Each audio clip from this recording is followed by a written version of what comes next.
રાજ્યભરમાં અત્યારે ગરમીનો પ્રકોપ જોવા મળી રહ્યો છે, પરંતુ ઔદ્યોગિક નગરી અંકલેશ્વરમાં ઉનાળો વધુ આકરો સાબિત થઈ રહ્યો છે. પડોશી શહેરોની સરખામણીએ અંકલેશ્વરમાં તાપમાનનો પારો 2 થી 3 ડિગ્રી જેટલો ઊંચો નોંધાતા જનજીવન પ્રભાવિત થયું છે. છેલ્લા 24 કલાકમાં અંકલેશ્વરનું મહત્તમ તાપમાન 43.5 °C આસપાસ નોંધાયું છે. બપોરના સમયે ગરમ પવનો ફૂંકાતા શહેરના મુખ્ય માર્ગો જેવા કે સ્ટેશન રોડ, GIDC 4 રસ્તા અને વાલિયા ચોકડી વિસ્તાર સૂમસામ ભાસી રહ્યું છે. લોકો કામ વગર બહાર નીકળવાનું ટાળી રહ્યા છે. અંકલેશ્વર અને ભરૂચ પંથકમાં અગાઉ મે મહિના દરમિયાન તાપનો પારો 45° થી 46° સુધી પહોંચી ચૂક્યો છે.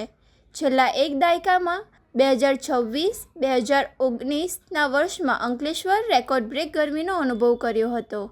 જો અંકલેશ્વરને આગામી વર્ષોમાં બર્નિંગ સિટી બનવું અટકાવવું હોય તો ઉદ્યોગોએ ગ્રીન એનર્જી તરફ વળવું પડશે અને નાગરિકોએ પર્યાવરણ જાળવણીમાં સહભાગી થવું પડશે.